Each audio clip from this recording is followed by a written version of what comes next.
E eu quero falar nessa noite sobre vencendo a solidão. E eu creio que o Senhor, Ele vai estar ministrando aos nossos corações, assim como Ele falou comigo. E eu fui poderosamente impactado. Eu creio que tanto eu e você, nós que estamos aqui, como também você que está em casa, estará recebendo da parte do Senhor. A palavra do Senhor nos diz, 2 Timóteo, capítulo 1, a partir do versículo 3.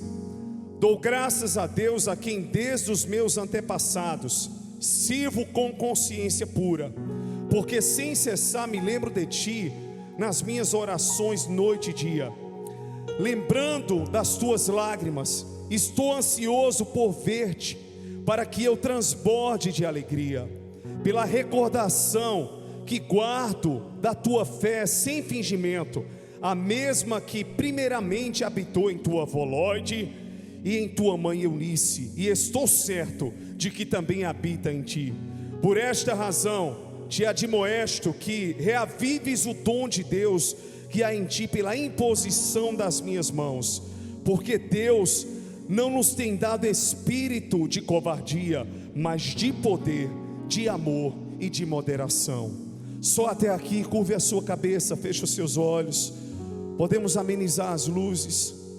Meu Deus, muito obrigado pela tua palavra, Deus, que é aquela que nos confronta, é aquela que fala conosco o que nós precisamos ouvir. Nós cremos, Deus, que nada é sobre nós, tudo é sobre o Senhor, e para a glória do teu nome.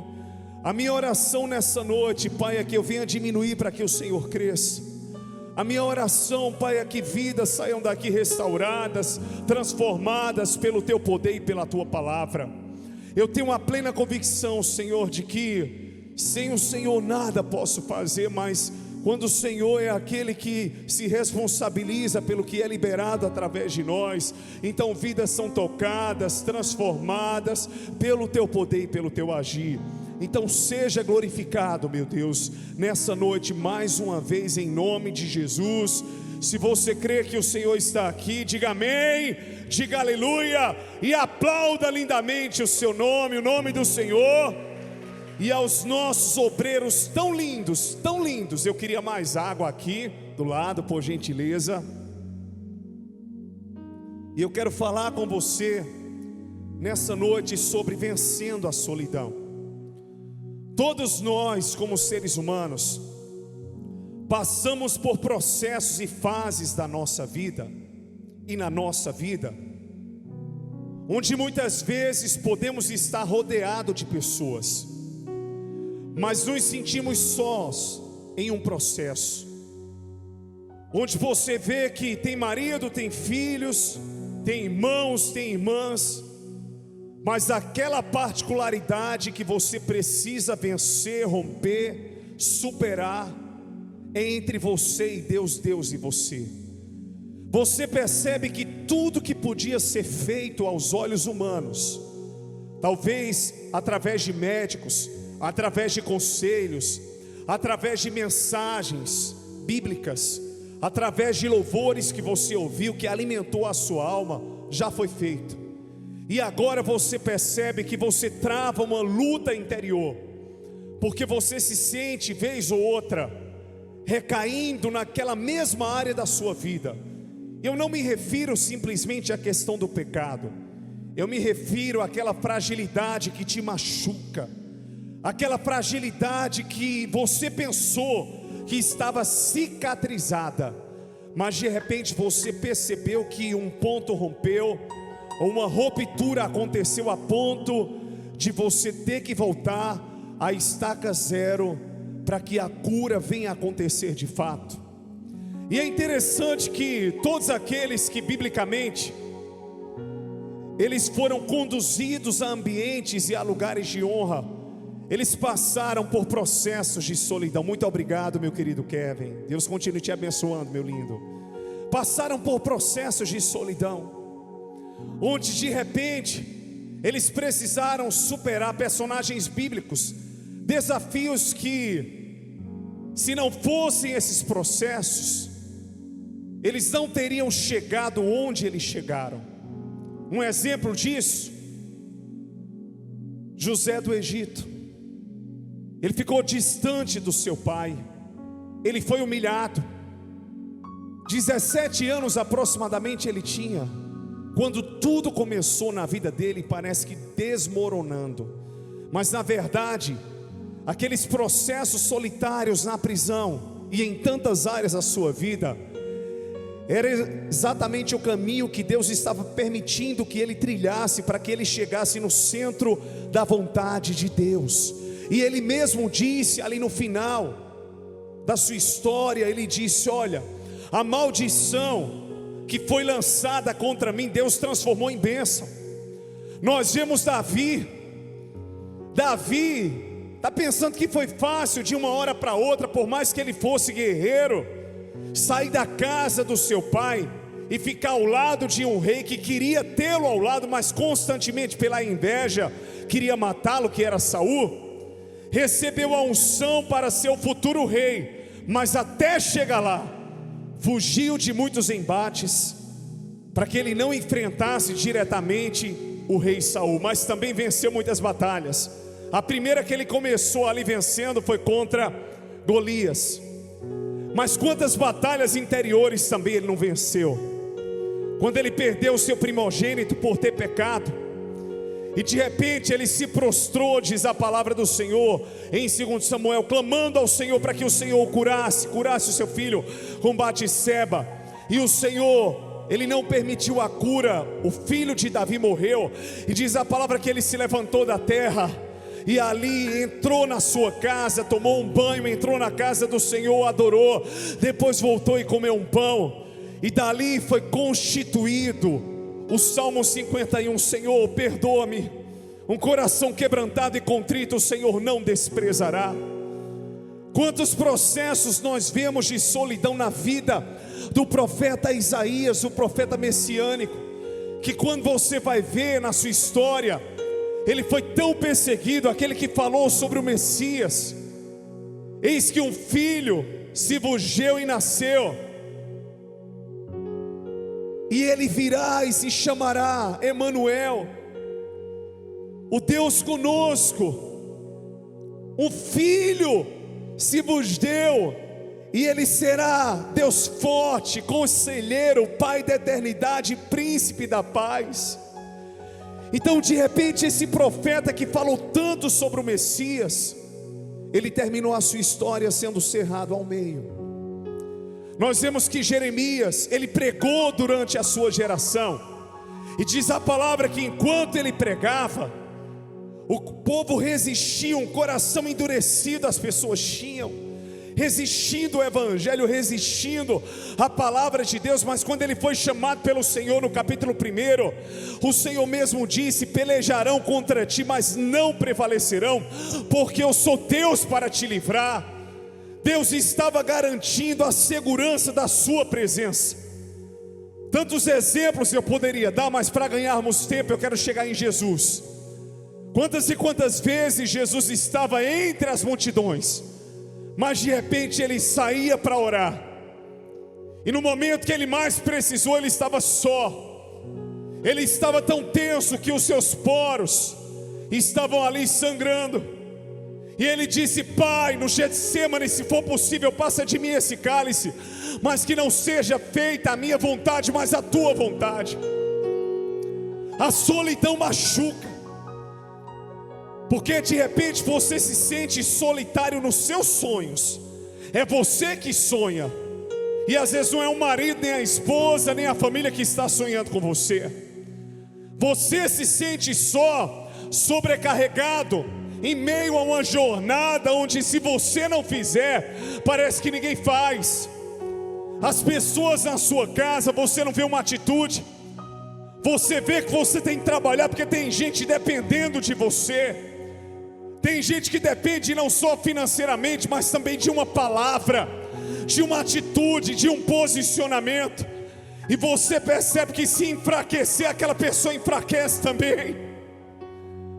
Você de repente, você quer avançar em um projeto que Deus colocou nas suas mãos, mas você sempre tem que organizar aquilo que alguém desorganiza.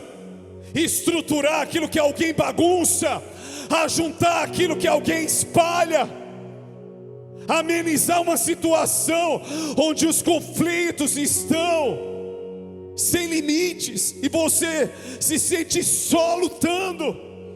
E o sentimento de solidão é um sentimento desmotivador. Fala para o seu irmão: desmotivador. Diga: mas essa é a noite da tua cura. Quantos creem nessa verdade? Diga aleluia. Muitos disseram a você: você não é capaz, você não vai chegar. Mas só pelo fato de você ter decidido estar aqui hoje, e eu não falo esse hoje simplesmente a estrutura física da igreja Encontro das Águas, eu falo na presença de Deus, já é uma prova de que mesmo em meio à solidão que você vem a enfrentar, você tem um Deus, eu tenho um Deus que prometeu estar conosco todos os dias, até a consumação dos séculos. O salmista disse: Pai, eu sei que Tu és, Senhor, eu sei que Tu és o meu pastor, e nada me faltará. Ainda que eu ande pelo vale da sombra da morte, eu sei que Tu estás comigo. A Tua vara e o Teu cajado me consolarão. Quantos creem que é assim? Diga aleluia.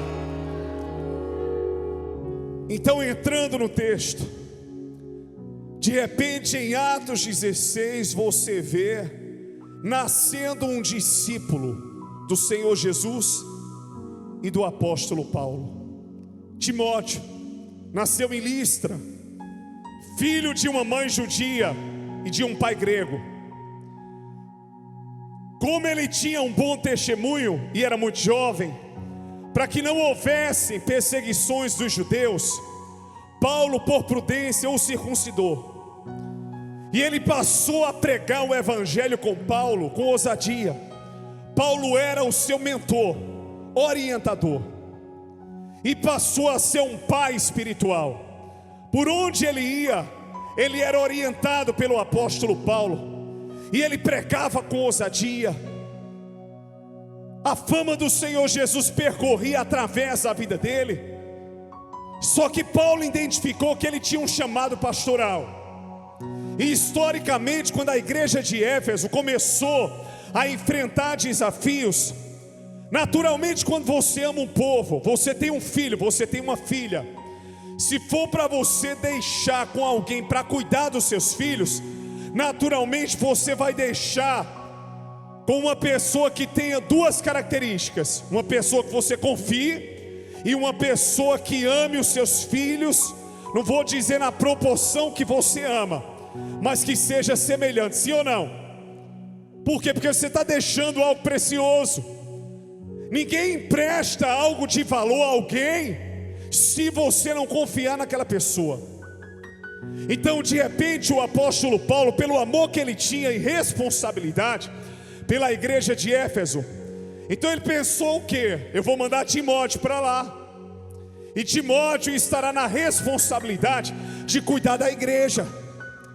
Timóteo foi aquele desbravador, aquele homem que, conforme a primeira epístola que o apóstolo Paulo enviou para ele, ele desbravou, ele cresceu.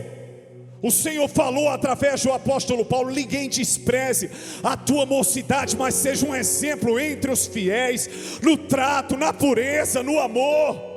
O seu testemunho estava ali. Mas de repente chegou um momento que o apóstolo Paulo, por causa da perseguição sobre ele do evangelho, ele foi preso. E ele passou muito tempo sem ver Timóteo. Não tinha um WhatsApp, é óbvio, só haviam cartas.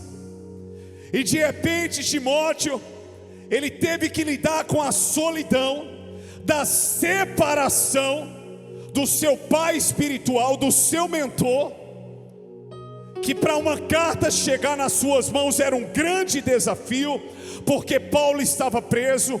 E mesmo preso, ele sempre encorajava a Timóteo. E pela segunda epístola, você vê que Paulo já estava no fim da sua jornada, já estava velho. mas mesmo assim estava preso. É óbvio que ao longo desse tempo, Timóteo desenvolveu um amor paterno pelo apóstolo Paulo, e o apóstolo Paulo por ele um amor de filho. E o apóstolo Paulo sabia que tinha que deixar um legado, que aquele menino, aquele jovem precisava continuar. E tudo isso aconteceu 67 anos após o Senhor ter sido recebido nos céus. E naquele momento Timóteo começou a ficar desencorajado.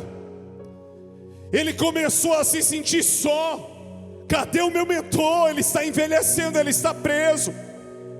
E não é que ele começou a agir de maneira relaxada na obra de Deus, mas algumas coisas que faziam parte do seu primeiro amor não estavam ativadas nele. A paixão pelo que ele fazia. Por quê? Estou julgando ele não, é óbvio, quem ele amava estava preso indignamente. E quando você sente saudade de uma pessoa e se sente só pela lacuna dela, alguém que te instruiu, alguém que acreditou em você quando ninguém acreditava, alguém que Deus usou para te blindar, para te proteger, para ser um escudo na sua vida, você diz: meu Deus, e agora? É ali que o filho sabe o que é ser dono de casa quando ele casa, quando ele é pai. Ele vai lembrar, porque muitas vezes o pai disse: ó, demora nesse chuveiro quente aí, olha essas lâmpadas todas acesas.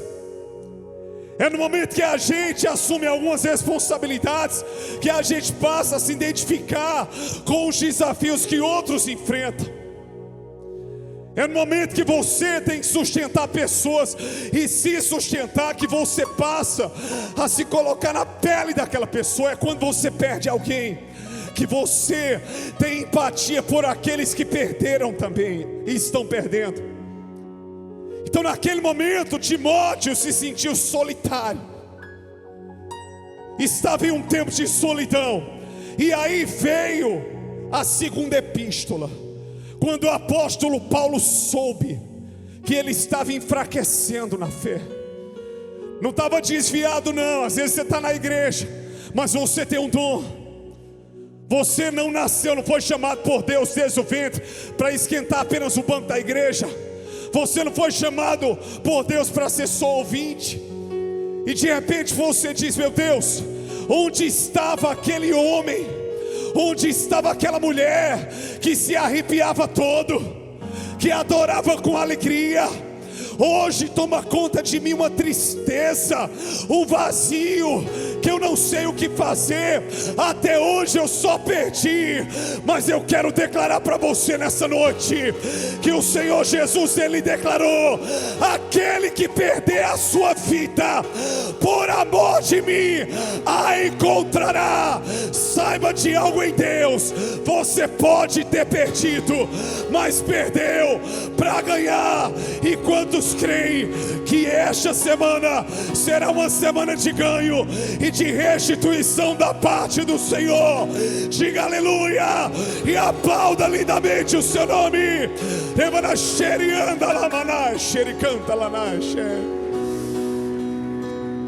E de repente ele começou a enfraquecer. Tem aquele momento que você cumpre a sua responsabilidade, mas você não tem mais o mesmo prazer de ir para aquele emprego. Não tem aquele momento que você vai por religiosidade, mas não tem a mesma alegria.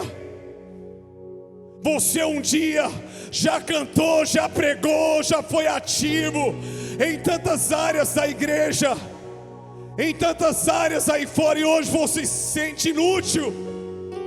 O sentimento de inutilidade é terrível, porque isso leva o ser humano a se enxergar de maneira deformada. Não é assim que Deus nos vê, não é assim que nós somos, mas é assim que Satanás quer que eu e você venhamos a acreditar que somos.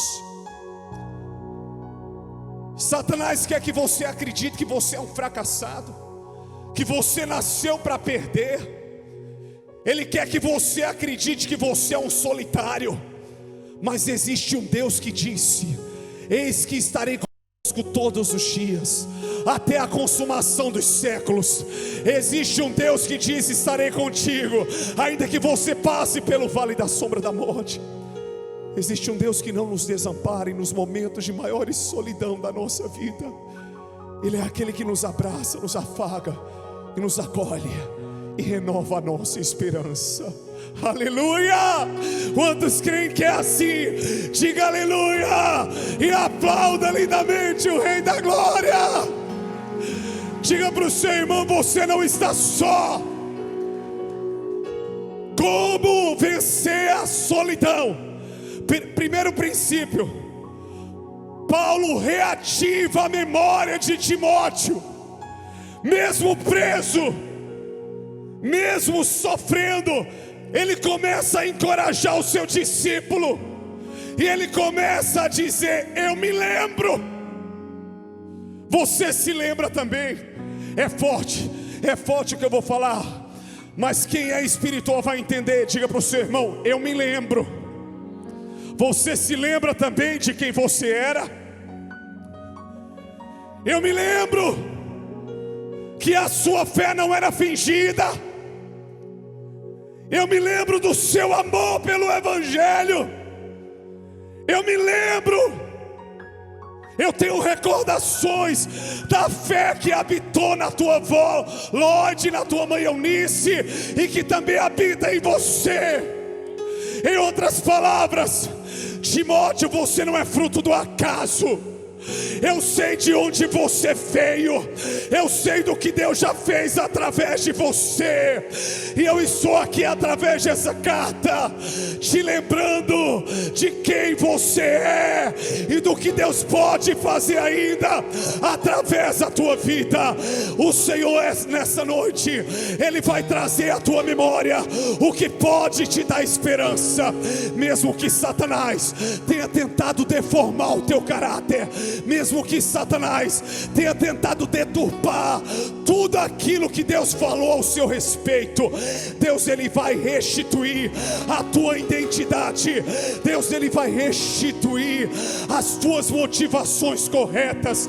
Reavive o seu coração na presença dEle e não retroceda jamais, porque Ele é contigo por onde quer que tu andares. Fala para o seu irmão, diga: o Senhor é contigo por onde quer que tu andares. Aí de repente Jeremias disse: eu quero trazer à memória o que pode me dar esperança. Mas o que você traz à memória é o que? A desgraça. É impressionante como o ser humano ele consegue fixar muito mais aquilo que de ruim aconteceu do que aquilo que de bom aconteceu. Eu tenho certeza que existe um baque literal na sua vida que você nunca esqueceu. Lembra daquela queda de bicicleta? Lembra daquela bolada na barriga? Lembra daquela cotovelada no nariz? Lembra? Eu lembro que minha mãe foi andar de skate, levou uma queda. Você lembra disso? Eu olho para a cicatriz aqui, quase perco o olho. E vejo o livramento. Quando eu tinha 8 anos, eu fui brincar, escorreguei. Foi perto do meu olho aqui na quina do carro de mão. Abriu na hora, pá. Sei quantos pontos eu levei. Estava andando também, esse eu não lembro. Minha mãe falou que eu levei uma testada. Dei uma testada, aliás, ali. Acho que era uma caqueira, acabou abrindo também aqui. Naquele tempo também, eu e o meu tio éramos Tom e Jerry. 5 anos de diferença. Eu fiz uma cabana, coloquei uma capa, que quem ia sair de dentro era o Superman. Ele foi e derrubou minha cabana. Eu levantei numa fúria, ele fechou a porta. Quando ele fechou a porta, que era de vidro, eu voei. Cortou embaixo do meu braço. Ele não tocava em mim, mas me provocava até umas horas. E de repente eu consigo lembrar de cicatrizes que eu tenho hoje, mas que foram cicatrizes de quedas e acidentes. Quantos aqui tem? Meu filho, quem nunca ralou o joelho aqui? Quem joga bola aqui e é bom de bola? Deixa eu ver. Levanta a mão, levanta a mão. E se alguém estiver sendo modesto do seu lado, então você levanta a mão dessa pessoa.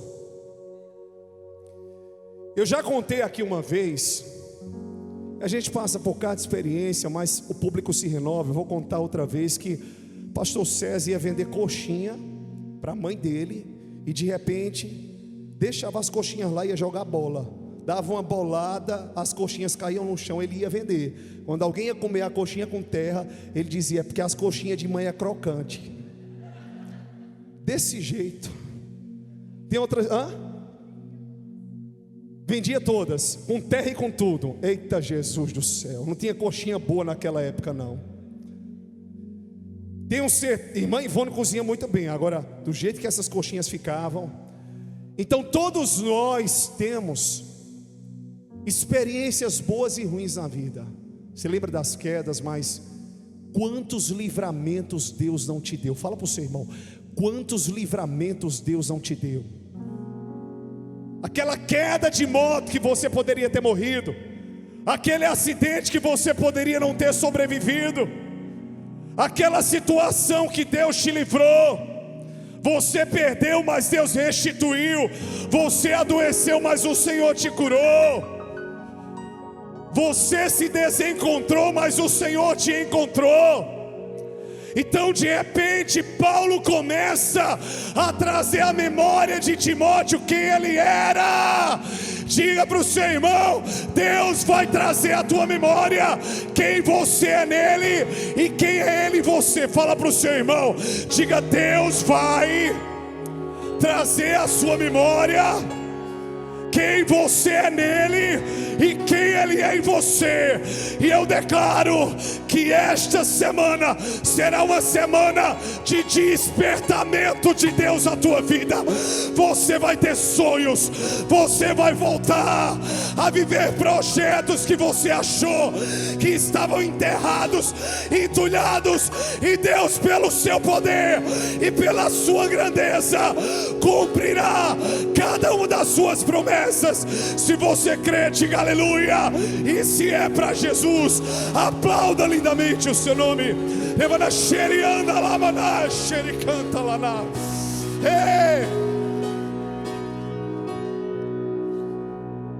Segundo princípio, ele estava só. Para vencer a solidão, Paulo disse: reavives o dom que há em ti. Dá uma sacolejada no seu irmão, diga: reaviva, meu irmão, o dom que há em você. Tem gente aqui que cozinha tão bem, mas que há um bom tempo está com preguiça de cozinhar. Diga para o seu irmão: reaviva o dom. Tem gente que faz uma faxina que é como ninguém, é limpa mesmo. Diga para o seu irmão: reaviva o dom. Tem gente que canta que você só sabe na hora quando bota o microfone na mão da pessoa. Diga para o seu irmão: reaviva o dom. Tem gente que dança para Jesus, mas sai quietinho. Fala para o seu irmão: reaviva o dom. Tem gente que mexe no som, tem gente que prega. Eu não estou aqui para passar uma vida nesse altar. Eu estou aqui para encorajar pessoas, para transferir a unção, porque vocês são a geração que Deus vai dar continuidade à obra que começou. Porque a igreja só não sobrevive sem Jesus, mas ela prospera sem o pastor André, sem o pastor César, sem os líderes. Ela só não prospera se não tiver como cabeça Cristo.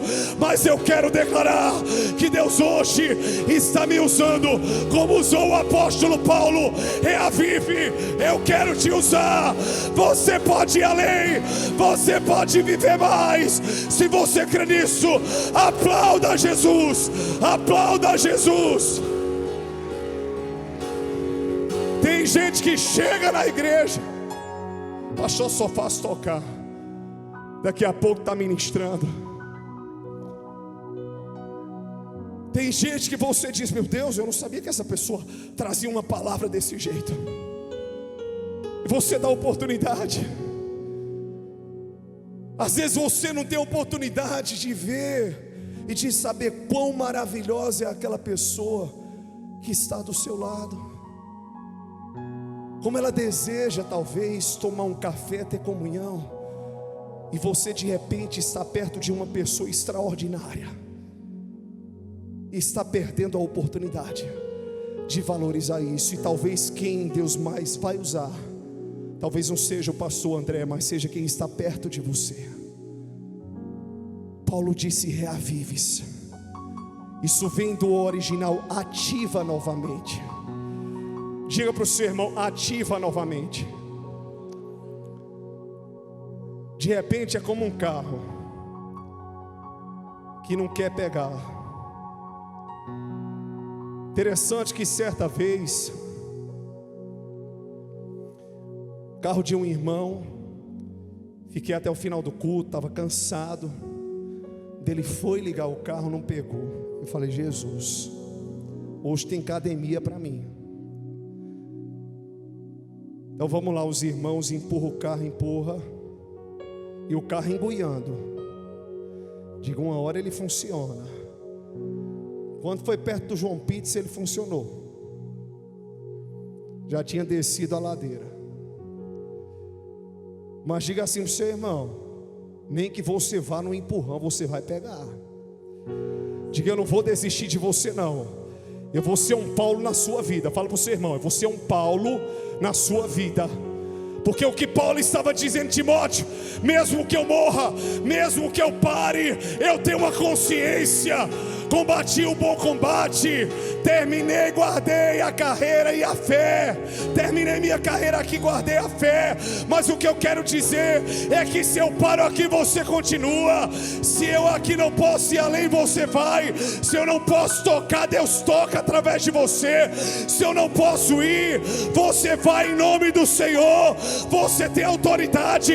A unção que está sobre mim está sobre você. Quantos creem nisso? Digam aleluia. Reavive-se. Terceiro e último princípio para vencer a solidão. Diga para o seu irmão: deixe de ser covarde. Diga para o seu irmão: deixe de ser covarde. Irmãos, eu vou dar um exemplo que até me deu compaixão ontem. Isso não foi covardia, porque de filha, Jesus, quando a gente fala é muito amor. Eu fui lá para ver as minhas filhas dormindo, estava Sofia na sala, e eu falei: pai, por que você está aqui de madrugada? Ela: pai, tem uma barata no meu quarto. Aí eu fui lá, levantei tudo. Essa barata do inferno vai morrer agora. Ó, filha, não tem barata. Tem certeza, pai? Tem não, filho. O tempo de vida delas é curto. Venha dormir na sua cama. Vai deixar teu quarto limpo por conta de uma barata. É você que tem que entrar no quarto. O quarto é seu. Ela foi comigo. Deitei um pouquinho com ela na cama. Ela ali adormeceu. Diga para o seu irmão, diga: ajuda o seu irmão.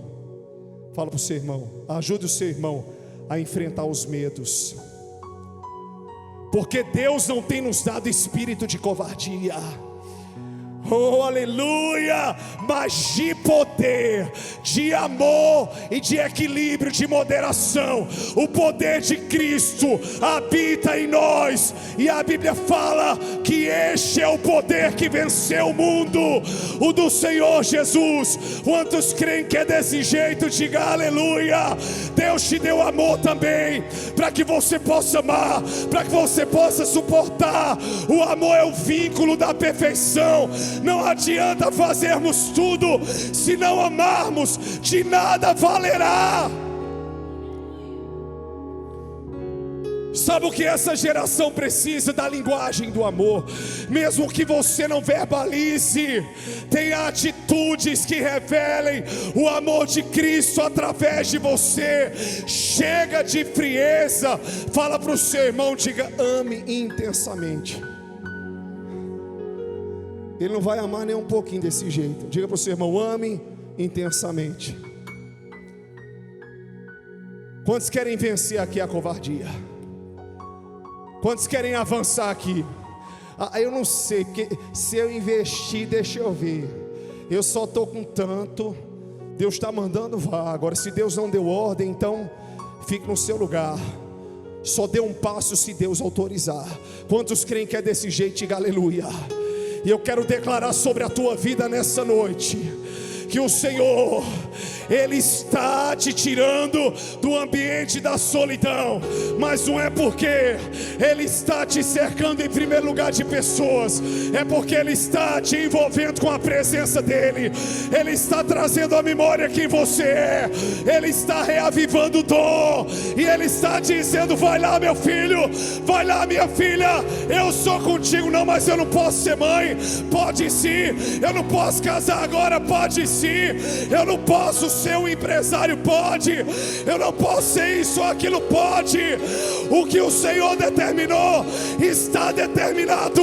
A sua palavra não voltará vazia. Quantos creem? Diga aleluia. Eita, Deus tremendo.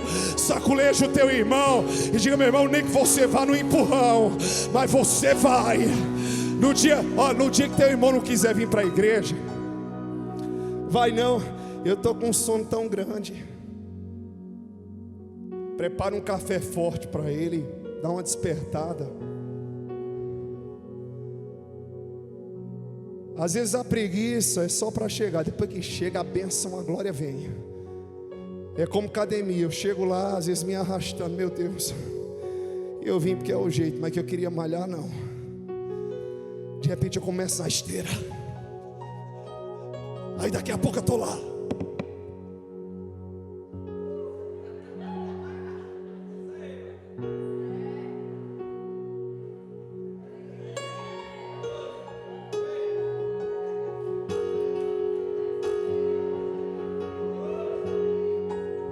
Você vai ganhando força, você vai ganhando ânimo. Fala para o seu irmão, diga: deixa Deus te usar. Não seja covarde, seja valente. Deus é contigo. Se você crê, aplauda mais uma vez o seu nome.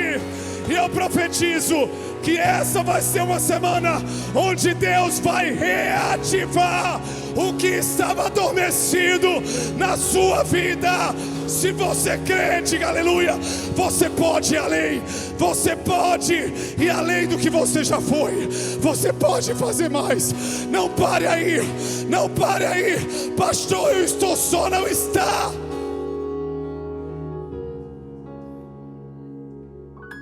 O sentimento de solidão não é nada mais do que o inferno e Satanás dizendo que você está só. Além de ter o Senhor, olha a sua volta aí, vê um monte de gente, dá uma olhadinha. Povo bonito, tá vendo? Acenda as luzes aí bem rapidinho. Eu sempre gosto. Pode acender. Meu povo da luz mais eficiência, meus lindos. Uau! Tem loiras, tem morenas, tem irmãos com cabelo cacheado, liso. Que povo tão bonito.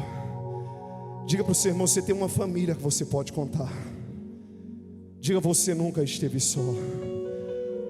Foi o que Satanás infiltrou na sua cabeça. Amém. Que você saia, pode apagar. Obrigado, minha princesa. Eu queria que você aplaudisse a Jesus por toda a multimídia. Esse povo é muito eficiente.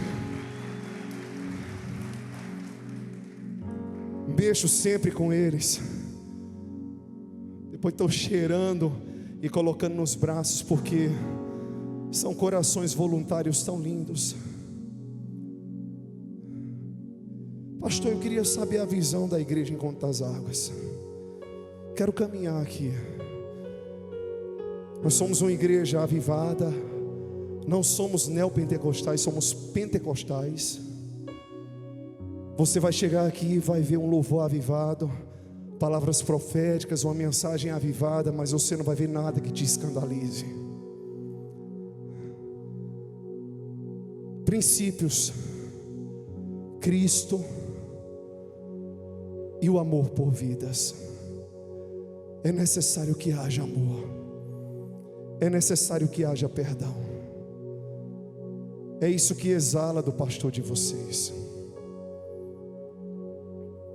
Eu faço questão de ir para a porta todas as vezes. Tenho o maior cuidado para não estar fedendo com sovaqueira, para não abraçar os irmãos e carimbar vocês. Falando uma linguagem bem aberta aqui. Mas mesmo suado, muito obrigado pelo abraço lindo que vocês me dão. Tem gente que quer correr na lateral. Tem hora que eu quero puxar pelo cabelo. Volte e dê um cheiro e um abraço ao seu pastor. Temos como base o amor. Por isso que Paulo disse a Timóteo: o Senhor nos deu espírito de poder. Você é mais forte em Cristo do que o que você imagina. De amor, capacidade de amar e de equilíbrio. Todo desequilíbrio é perigoso. Você está entendendo? É necessário que você esteja equilibrado na palavra, no ministério, com as suas amizades, porque a nossa fé, ela é racional. E sendo conduzidos assim pela palavra, o Senhor vai nos fazer romper em fé e viver experiências sobrenaturais que nunca vivemos antes em nossas vidas. O que os nossos olhos não viram, os nossos ouvidos não ouviram e nunca penetrou em nosso coração. É isso que Deus tem preparado para cada um de nós. Mas muitas vezes a nossa precipitação, nosso imediatismo nos faz desistir antes do tempo. O Senhor, Ele vai fazer, Ele vai operar. Estamos tão perto de alcançarmos uma vitória e de repente abrimos mão. Não retroceda, deixa o tempo de Deus chegar. Ele está te preparando para coisas grandes. Agora o tempo não é seu, o tempo é dele. Amém por isso? Vamos aplaudir a Jesus e vamos nos colocar de pé. Fica de pé aí no seu lugar. Puxa o seu irmão, dá uma espreguiçada assim, vai. Bem grande, pronto. Diga, pronto. Diga assim, tô novo. Fala para o seu irmão, diga, tô novo. Diga, vou começar a semana com tudo. É tanto que se seu irmão não quiser vir na quarta, você já arrasta ele. Convida vizinho, convida amigo, convida A, convida B. Meu pastor César